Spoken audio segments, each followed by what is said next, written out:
말씀은 사무엘상 7장 1절부터 11절까지입니다. 제가 봉독하겠습니다. 기럇 여아림 사람들이 와서 주님의 궤를 옮겨 언덕 위에 있는 아비나답의 집에 들여놓고 그의 아들 엘리야사를 거룩히 구별해 세워서 주님의 궤를 지키게 하였다. 사무엘이 이스라엘을 다스리다 궤가 기럇 여아림에 머문 날로부터 약 20해 동안 오랜 세월이 지났다. 이 기간에 이스라엘의 온 족속은 주님을 사모하였다. 사무엘이 이스라엘 온 족속에게 말하였다. 여러분이 온전한 마음으로 주님께 돌아오려거든 이방의 신들과 아스타롯 여신상들을 없애버리고 주님께만 마음을 두고 그분만을 섬기십시오. 그러면 주님께서 여러분을 블레셋 사람의 손에서 건져주실 것입니다. 이 말을 듣고 이스라엘 자손이 바알과 아스타롯 신상들을 없애버리고 주님만을 섬겼다. 그때에 사무엘이 이스라엘 사람들을 모두 미스바로 모이게 하였다. 그들의 죄를 용서해달라고 주님께 기도를 드리려는 것이었다. 그들은 미스바에 모여서 물을 기르다가 그것을 제물로 삼아 주님 앞에 쏟아붓고 그날 종일 금식하였다. 그리고 거기에서 우리가 주님을 거역하여 죄를 지었습니다 하고 고백하였다. 미스바는 사무엘이 이스라엘 자손 사이의 다툼을 중재하던 곳이다. 이스라엘 자손이 미스바에 모였다는 소식이 블레셋 사람에게 들어가니 블레셋 통치자들이 이스라엘을 치려고 올라왔다. 이스라엘 자손은 그 소식을 듣고 블레셋 사람들을 두려워하였다. 그들이 사무엘에게 가서 주 우리 하나님이 우리를 블레셋 사람의 손에서 건져내 주시도록 쉬지 말고 기도하여 주시기 바랍니다 하고 간청하였다. 사무엘이 전 먹는 어린 양을 한 마리 가져다가 주님께 온전한 번제물로 바치고 이스라엘을 구원하여달라고 주님께 부르짖으니 주님께서 그의 기도를 들어주셨다. 사무엘이 번제를 드리고 있을 때에 블레셋 사람이 이스라엘과 싸우려고 다가왔다. 그러나 그때에 주님께서 큰 천둥 소리를 일으켜 블레셋 사람을 당황하게 하셨으므로 그들이 이스라엘에게 패하였다. 이스라엘 사람이 미스바에서 나와서 블레셋 사람을 벳갈 아래까지 뒤쫓으며 무찔렀다. 아멘.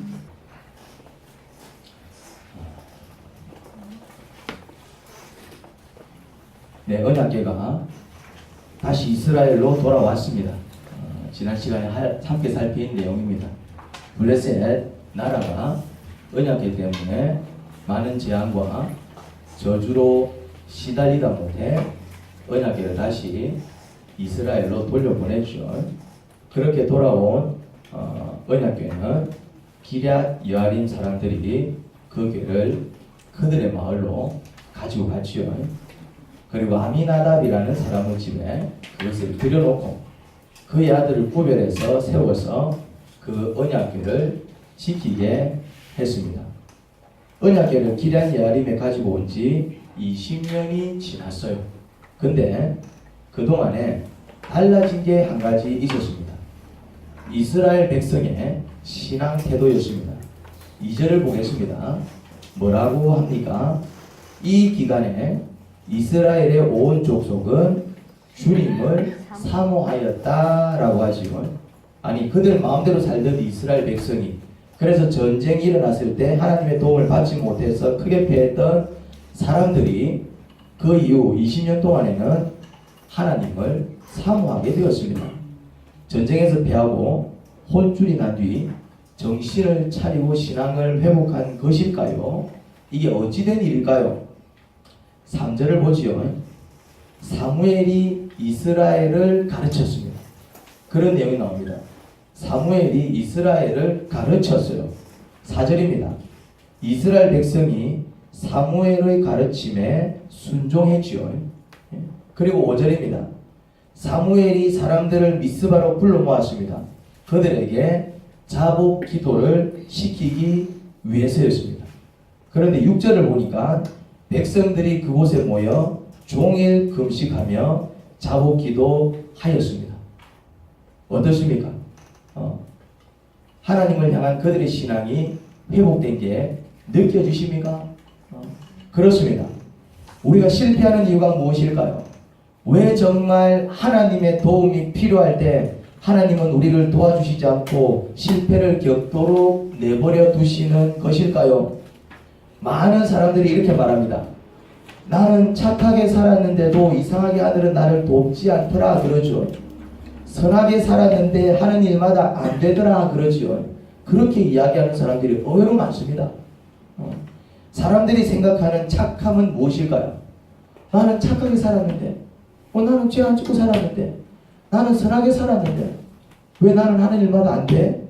왜 복이 안 따르지? 라고 얘기할 때 일반 사람들이 얘기하는 그 착함의 의미가 뭘까요? 이런 것이지요.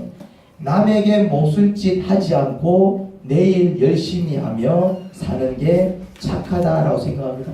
남한테 몹쓸 짓 하지 않고 나에게 주어진 일 열심히 해나가면은 그게 뭐 성실히 사는 것이고 열심히 사는 것이고 잘 사는 것이고 그거 착하게 사는 거 아니야? 라고 얘기합니다. 맞지요.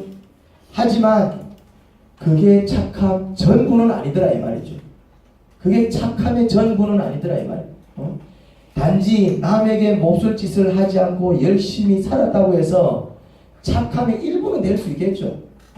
아예 뭐 남 생각 안 하고 막 남한테 몹쓸 짓 하고 막 지 안 하고 막 지 맘대로 사는 그런 인간들은 개망난일 것이고, 그런 사람들에 비해서 그래도 남한테 몹쓸 짓 하지 않고 자기 일 찾아 열심히 하면은 뭐 그 사람들보다는 나은 인생일 수 있을는지 모르겠지만 그게 착함의 일부는 될 수 있어도 착함의 전부는 아니지요.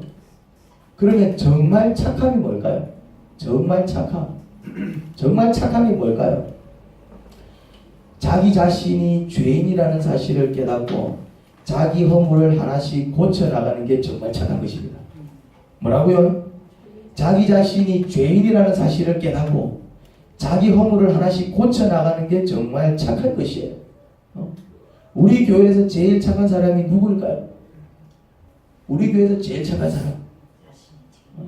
제가 볼 때는 제가 우리 교회에서 제일 착합니다. 저는 저보다 착한 사람을 아직 본 적이 없습니다.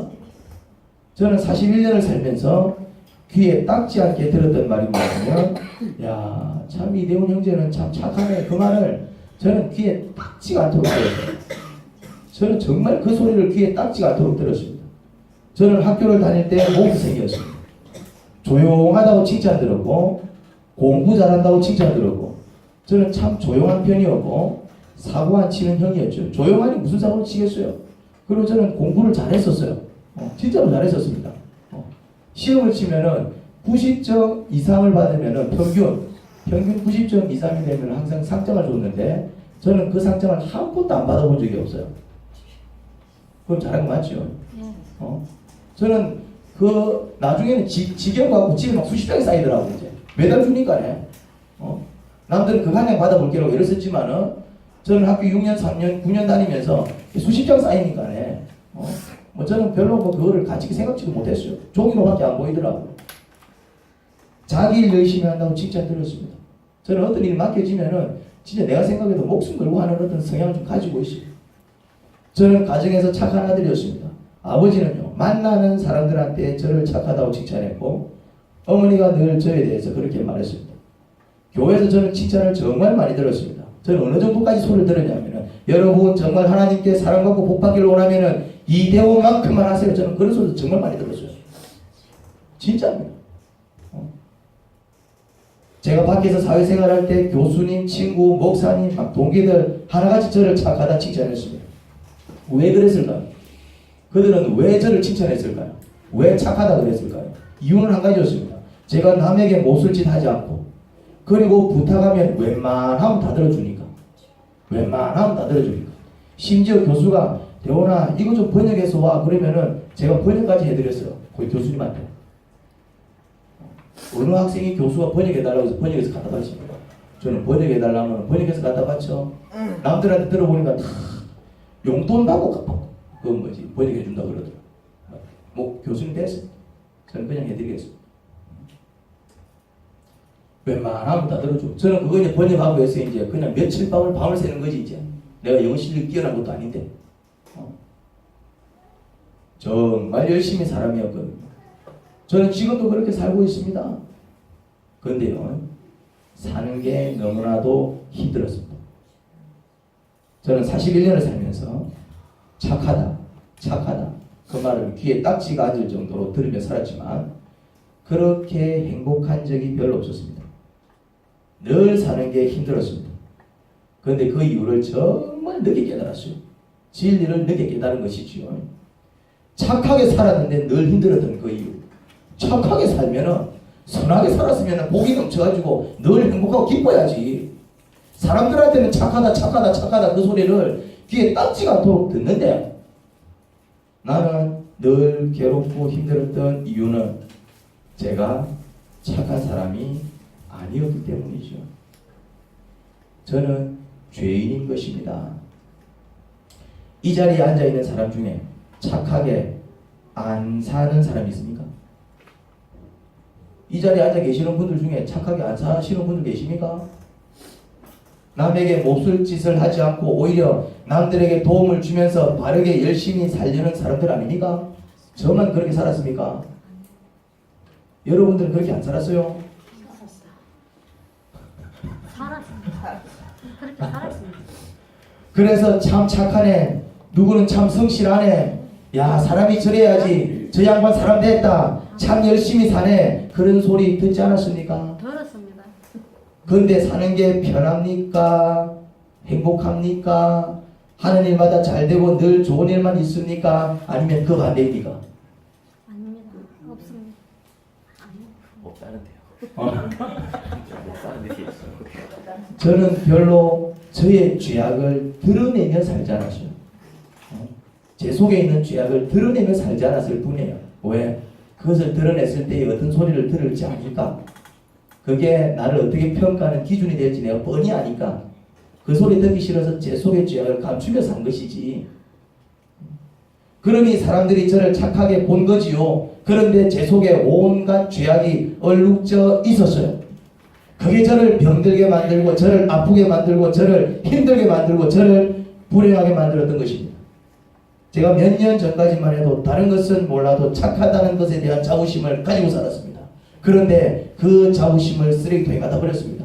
왜냐? 그건 자부심이 아니요, 교만이요, 위선이요, 내가 나를 속이는 것이었더라 이 말입니다. 그게 나를 속이는 것이죠. 나는 착해, 나는 착해. 그런데 나는 괴로워. 착한데 왜 괴롭냐 이 말이지. 착한 게 아닌 것이었죠. 그냥 착하게 보이려고 애를 썼던 것이죠. 착하지 않은 인간 착하게 보이려고 애를 썼던 것이고, 착하지 않은 인간이 착하게 보이려고 애를 썼으니 그 얼마나 죽을 맛이었겠습니까? 이제는 제가 죄인임을 인정하고 저의 죄악을 하나씩 꺼내어 자복하며 회개하려고 애를 씁니다. 착한 것에 대해서 자부심을 느끼며 살 때는 늘 힘들었고 늘 괴로웠고 하는 일마다 안 되고 늘 불행했었습니다. 하지만 제가 죄인임을 깨닫고 저의 죄악을 하나씩 꺼내어 자복하고 회개하면서 제가 살아나는 것을 느껴요. 이전에 느끼지 못했던 평안과 안식과 기쁨을 느껴요. 저는 그게 행복이 아닌가라는 생각이 듭니다. 그게 행복이 아닌가. 주님께 돌아가는 것이 무엇인가? 하나님께로 돌아가는 것이 무엇인가? 무엇일까요? 주님께로 돌아가는 것, 하나님께로 돌아가는 게 뭘까요? 착하게 사는 게 하나님께로 돌아가는 것일까요? 착하게 사는 게 하나님께로 돌아가는 게 아니더라고요. 착하지도 않은데 착하게 살려고 하니까 가랑이만 찢어지더라고요. 그러면 정말 하나님께로 돌아가는 것은 뭘까요? 착하게 사는 게 하나님께 돌아가는 것이 아니라면은 물론 착하게 살아야죠. 우리는 착하게 살기 위해서 노력해야 될 것입니다. 그런데 되던가요? 되더라도 돌아서서 나는 괴롭잖아요. 하나님께로 돌아가는 것은 하나님께서 싫어하시고 미워하시는 것을 버리고 하나님께로 걸어나가는 것입니다.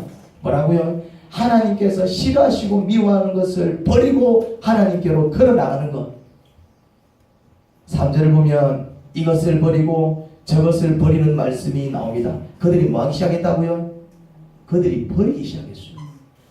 3절을 보니까 그들이 버리기 시작했습니다. 뭘 버렸을까요? 그들은 뭘 버렸을까요? 뭘 버리기 시작했을까요?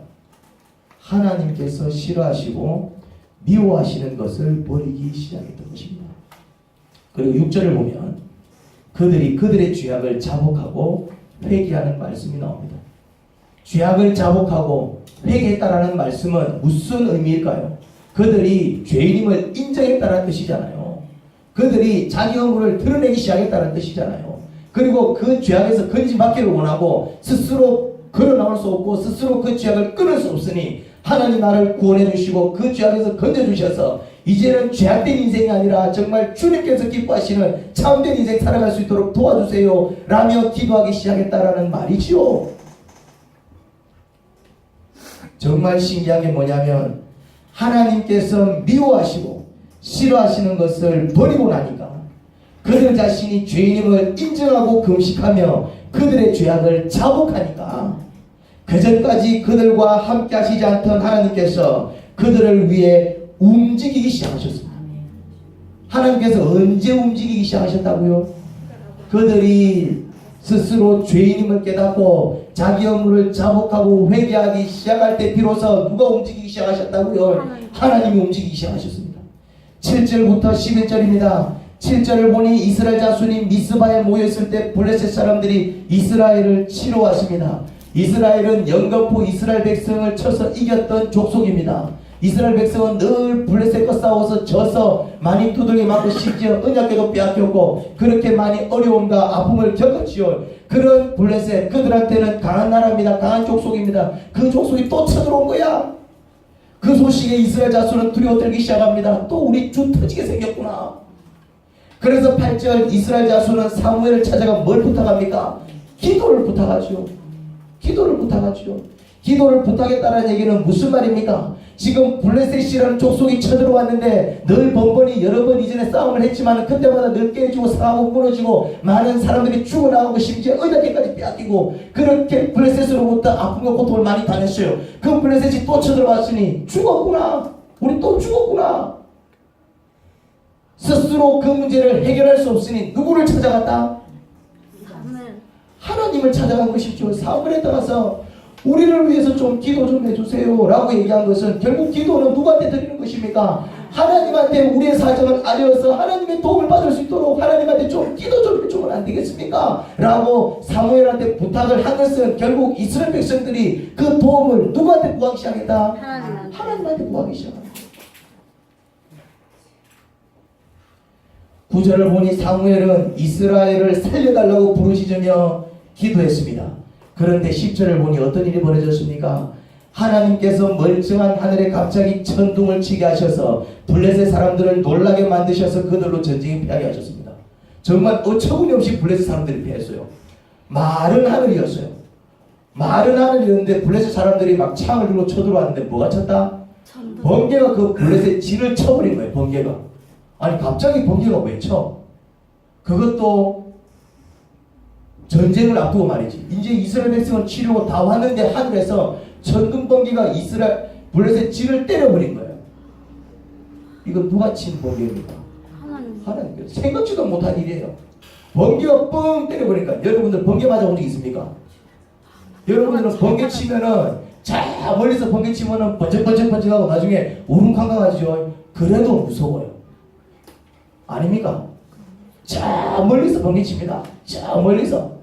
그리고 뭐 저기서 그냥 쭉쭉 지나가죠. 근데 자 멀리야. 정말 여기서 굉장히 멀리 떨어진 곳입니다. 거기서 번쩍번쩍 번개가 한번 치고 그리고 이제 빛보다는 소리가 속도가 느리니까 빛이 먼저 보이고 한참 뒤에 뭐가 들립니까? 우르릉 팡팡 슉슉슉 한다 이 말이지. 그러면은 뭐합니까? 와 이거 뭐고 이거? 저 멀리서 치는 번개도 한번 때려버리면은 사람들이 와 이거 뭐고 놀라는데 자기 머리 위에 번개 뻥 때려졌다. 어떤 일이 벌어지겠습니까? 혼비백산하는 것이죠. 혼비백산하는 것이죠. 저 수천 킬로미터 떨어진 데서 번개 쳐도 야 이거 오늘 밤 난리 나는 거 아이가? 뭐가 난리가 나요 그냥 저 멀리서 쳤는데 그런 번개가 내 머리 위에서 뻥 때려졌다 이 말이지. 어떤 일이 벌어지겠습니까? 근데 왜 하필 거기에 떨어지냐 이 말이지. 누가 친 겁니까? 왜? 그들의 기도를 들어주신 것이죠. 그럼 이전에는 안 들어주시는 기도를 왜 그때는 들어주셨죠? 그들이 하나님이 싫어하시고 미워하시는 걸 보이면서 하나님께로 돌아옵니다. 11절을 보니 어이구 승세를 타고 있대요. 블레셋 가운데 혼란이 일어난 거예요. 이제 난리가 난 것이죠. 그 성체를 타고 이스라엘 백성은 오히려 대래 도망치던 블레셋 사람을 쫓아가며 그들을 때려 죽였습니다. 전쟁에서 승리한 것이죠. 누가 승리를 안겨주었습니까? 하나님께서. 하나님이십니다. 어떻게 이런 일이 가능했을까요? 기도해도 기도응답 받지 못합니까? 남들에게 몹쓸 짓 하지 않고 오히려 남들을 위하면서 열심히 사는데도 하는 일마다 잘 되지 않고 늘 힘들고 어렵게 삽니까?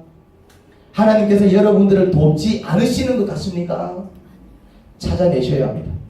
뭘 찾아내야 될까요? 하나님께서 나를 가까이 할 수 없고 나를 도울 수 없는, 그렇지만 내 속에 감추어져 있는 죄악을 찾아내셔야 됩니다. 뭘 찾아내야 된다고요? 하나님께서 나에게 다가오실 수 없고 나를 도우실 수 없고 그렇지만 내 속에 감추어져 있는 무엇을? 내 죄악을 찾아내셔야 된다 이 말이죠. 찾아내서 어떻게 될까요? 그놈을 버리셔야 돼요. 그리고 여러분이 그 죄악을 자복하고 회개하셔야 합니다. 저는 그것을 굉장히 힘들게 찾아냈습니다. 저는 그걸 굉장히 힘들게 찾아냈어요. 왜냐? 말해주는 사람이 없었기 때문입니다. 저는 이제 저의 착함을 자랑하지 않습니다. 그게 의미가 없더라고요. 내가 힘들고 괴로워 죽겠는데 백날 뭐 착하다는 소리 들으면 뭐해? 제 속에 있는 죄악을 찾아 그것을 솔직하게 고백합니다. 제가 왜 그렇게 하는 줄 압니까? 쪽팔리지요. 목사가 교인들과 교제할 때에 저는 이런 죄인이에요. 이런 연약함이 있습니다. 여러분 저를 위해서 기도해 주세요. 이런 얘기하는 게 쉬울 것 같습니까? 얼마나 쪽팔리고 자존심 상하는지 아십니까? 여러분들의 죄악을 인정하고 사실은요 제가 이런 여자입니다. 제가 이런 남자입니다. 그런데 정말 제 스스로 이런 죄를 끊는 게 어려워요. 기도 좀 해주십시오. 그 말 잘 안 나오잖아요. 여러분들 안 나오는 것보다 목사는 더 어려워요. 왠 줄 압니까? 목사라는 이유 때문에. 목사는 잘 살아야 되거든. 목사라는 이미지가 그렇잖아요. 근데 목사라는 이미지는 그러는데 목사는 뭐요? 목사는 사람 아닙니까? 여러분들하고 똑같아요. 여러분들하고 똑같은데 목사라는 옷을 입었을 따름이에요. 그러니 이게 더 괴로운 거야. 차라리 목사가 아니면은 아이고 내가 목사가 아니니까 난 평신도인데 그러면서 조금 더 편안하게 말할 수 있는 것조차도 목사라는 이유 때문에 이거 얘기해갖고 괜히 아이고 목사가 왜 저 모양이지 그렇게 생각하면 어떡해.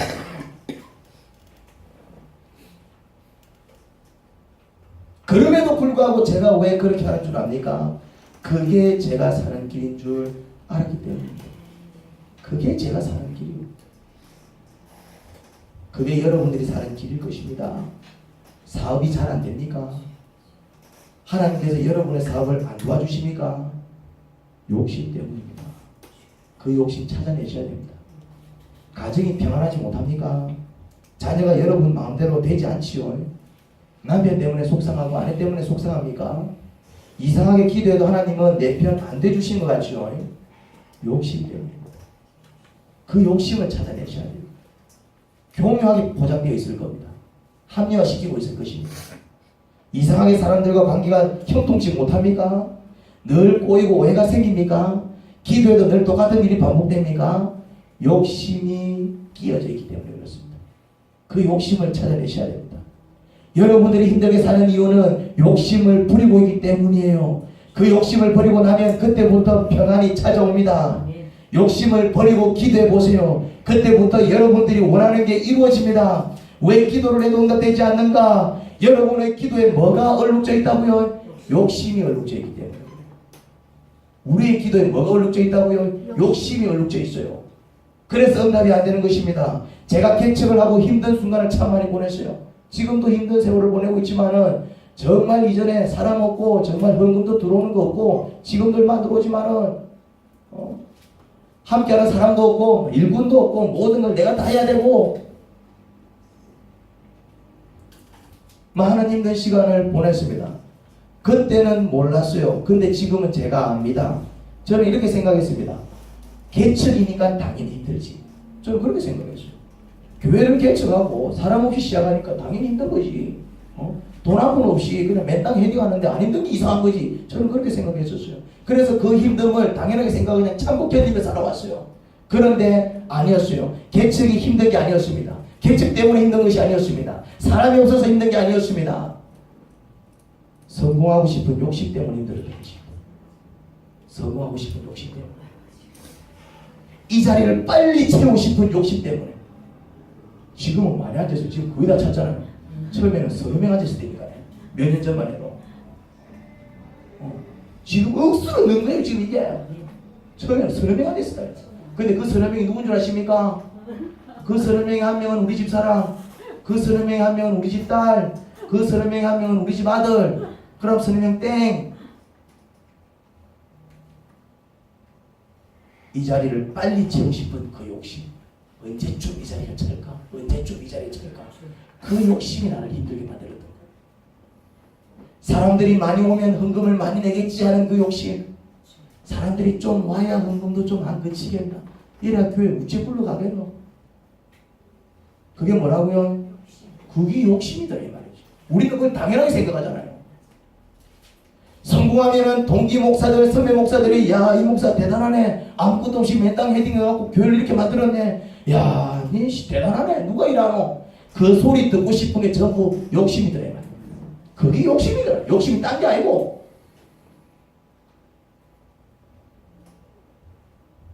그래서 제가 힘들었던 겁니다. 뭐 때문에 힘들었다고요? 그 욕심 때문에. 그냥 하나님께서 보내주시는 한 사람 한 사람 양육해 나가면 교회가 찰긴데 언제쯤 빨리 찰까? 그 욕심 때문에. 한 사람 한 사람 늘면 그들이 또 일하고 수고한 것 또 헌금을 내게 되면 한 푼, 두 푼 교회 재정도 늘 텐데, 그러면 그때 가서 필요한 거 또 사고 또 교회를 운영해 나가면 되고, 또 사람 없을 때는 또 쓸 돈도 없어요. 또 사실은 또 없으면 없는 대로 또 쓸 일도 없어. 없으면 없는 대로 나가면 돼요. 하나님께서 굶지 않게 하시고 그래도 필요한 것은 다 채워주시더라고요. 그런데도 나는 왠지 없어서, 나는 왜 못 가졌지, 나는 왜 이 모양이야, 언제쯤 찰까, 이게 다 뭐라고요? 그게 다 욕심이더라. 그런 욕심으로 얼룩져 있는 기도를 하고 있으니 그 기도가 응답이 안 되고 나는 계속 힘든 거야. 기도해도 응답 안 되고 하나님은 내 편 맞나? 그런 생각 들고. 욕심을 내려놓기 시작했습니다. 그런 걸 내려놓기 시작했습니다. 돈 버는 게 목회 목적은 아니잖아요. 돈 벌고 싶으면 일하면 됩니다. 기도하면 대부분이 안 그럴게요. 그렇게 하지 않겠습니다. 그런 기도가 태반이었습니다. 그때부터 그렇게 하지 않겠습니다. 그건 아닌 것 같군요. 그런 기도가 태반이었습니다. 여러분, 사는 게 힘듭니까? 욕심을 내려놓으십시오. 그리고 하나님 일을 한번 해봐요. 무슨 일? 하나님의 일을 한번 해보십시오. 하나님의 일이 뭘까요? 교회당 청소하는 거, 교회당에 와서 식사 준비하는 거, 뭐가 하나님의 일이죠? 뭐가 하나님의 일입니까? 헌금 많이 내가고 교회당 멋지게 세우는 거, 하나님의 일이 뭔지 모릅니까? 큰일 났네. 양념 헛했네. 자기가 죄인으로 자복하고. 그거는 이제 우리가 이제 하나님 앞에 나갈 때 나가는 모습이 하나님의 일, 하나님의 일, 영혼 구원이지요. 영혼 구원이다. 하나님은 영혼을 구원하기를 원해요. 불행하고 힘들게 살아가는 사람들, 그 영혼을 구원해서 좀 행복하게 살아갈 수 있도록 도와주기를 원하십니다. 먼저 우리가 그렇게 되기를 원하고, 그렇게 되었걸랑 그렇게 살아가지 못하는 사람들을 도와서 그들 또한 하나님 만나서 좀 행복한 인생 살아갈 수 있도록 도와주라 이 말이지. 그게 영혼 구원, 그게 하나님의 일입니다. 그렇게 은혜를 받아서 그 받은 은혜가 고마워서, 그래서 교회당 와서 청소도 한번 하는 거고, 밥도 한번 하는 거고, 봉사도 한번 하는 거고. 근데 정말 중요한 하나님의 일은 영혼 구원입니다. 먼저 여러분들이 영혼이 구원받아야 돼요. 사는 게 힘들잖아요. 욕심과 죄악 때문이라니까요. 그 욕심과 죄악으로부터 구원받아야 돼요. 새로운 인생이 돼야 돼요. 그러면은 인생이 평안해져요. 진짜입니다. 그리고 내가 그렇게 구원받고 평안해졌을 때에 뭐 할 수 있어야 됩니까? 여전히 삶에 찌들려서, 세파에 찌들려서, 이런저런 사건에 휘둘려 막 마음고생하는 불쌍한 사람들 많을까요? 적을까요? 수두룩합니다. 인생살이가 고달프다 이 말이죠. 인생살이가 고달파요. 아이들이 태어날 때 울면서 태어납니다. 왜 울면서 태어나는 줄 압니까? 본능적으로 아이고 나 이제 죽었구나, 이 세상 어찌 살고 싶어서 막 본능적으로 울면서 태어나는 거요. 아들이 저거 뭘 알아서? 그리고 많은 사람들이 울면서 태어나서 어떻게 눈을 감습니까? 아이고 내 새끼들 똑바로 살아야 될 긴데, 아이고 저 사람 딱 올라가야 될 긴데, 걱정 근심 속에서 눈을 감지요. 그게 인생이래. 울면서 태어나가지고 말이지 걱정 속에서 눈을 감더라 이 말. 그러니까 죽지도 못해요. 아이고 내가 죽으면 저 사업 내가 힘들게 만들어놨는데 우리 아들이 저 제대로 끌고 가겠나? 걱정해. 죽지도 못하는 거였지. 아이고 저 인간들이만 똑바로 인생 살겠나? 하는 게 맨날 저번에 저 꼴인데 내가 저 아들 낳으면 우째 죽노? 걱정돼야 죽지도 못한다니까. 걱정이 돼갖고 걱정이 돼야 죽지도 못해요. 태어날 때는 울면서 태어나고 걱정이 되고 말이지 이제 할 수 있는 것도 아무것도 없으면서 걱정이 되고 눈도 못 감더라 이 말. 많은 사람들이 그렇게 살아가요. 아니 모든 사람들이 그렇게 살아가고 있을 것입니다. 왜 때문에 그렇습니까? 우리가 욕심과 죄악 속에 파묻혀있기 때문에 그렇습니다. 거기서 건짐을 받아야 된다 말이지. 내가 걱정한다고 무슨 일이 벌어져? 내가 걱정한다고 해서 무슨 문제가 해결됩니까? 하나님께서 역사하실 때 문제가 해결된다는 말이죠. 그런데 하나님은 언제 역사하십니까? 나의 죄악을 인정하고 주님 저는 이런 자입니다. 어찌하면 좋겠습니까? 은혜를 구할 때 하나님께서 그 겸손한 자의 영혼을 구원하시더라. 그 죄악에서 건지시더라. 그 욕심을 벗겨주시더라. 그래서 더 이상 그것 때문에 힘들고 아프게 살아가는 것이 아니라 거기서부터 자유하게 되니 그 영혼이 평안과 안식을 얻더라. 그게 영혼 구원이시오. 여러분 돈 버는 일 그만하고 사람 닦는 일 해봐요. 직장을 그만두라는 이야기가 아닙니다. 돈은요 먹고 살 만큼 벌면 됩니다. 사람 닦는 어부가 되어보세요. 훨씬 멋지게 살 수 있을 것입니다. 그게 목자 목녀 사역입니다. 많이 번 다음에 하나님의 일을 하려고 하지 마세요. 그건 절대 불가능합니다. 좀 적게 벌어도 좋으니 지금부터 하나님의 일을 관심을 가져보세요. 여러분의 인생이 어떻게 변해가나 직접 경험해 보시기 바랍니다. 돈 좀 적게 벌더라도 하나님의 일에 더 많은 시간과 더 많은 에너지를 쏟아서 사람 낚는 일을 할 때 여러분의 인생에 어떤 일이 벌어지니 어떤 일이 벌어지나 직접 경험해 보시기를 바랍니다. 하나님 아버지 감사합니다. 은혜를 감사합니다. 아버지는 저희를 사랑하십니다. 저희 기도를 안 들어주시는 게 아니고 정말 저희를 외면하시는 게 아니고 들어줄 수 없는 기도를 자꾸 우리가 해대니 주님께서 난감하신 거예요. 그 기도 들어주자니 그게 응답될 때에 그렇게 기도하는 자도 망하고 주변 사람들도 힘들게 될 것 같은데 주님께서 뻔히 하시는데 그 기도 어떻게 응답하십니까? 그렇지만 욕심 내려놓고 자기 죄악 깨닫고 겸손히 하나님 앞에 그 죄악 자복하면서 은혜를 구할 때 하나님은 정말 그 심령을 새롭게 해주실 뿐만 아니라 그가 구하지 아니한 것까지도 채워주시는 하나님, 내가 이것을 너에게 줘도 더 이상 이것 때문에 너가 망하지 않겠구나 하나님께서 그런 확신이 들 때에 이것저것 채워주시는 하나님, 우리의 죄악을 자복할 수 있도록 겸손히 낮추어 주옵소서. 그게 안 되기 때문에 저희가 지금 이 모양 이 꼴로 살아가고 있는 것입니다.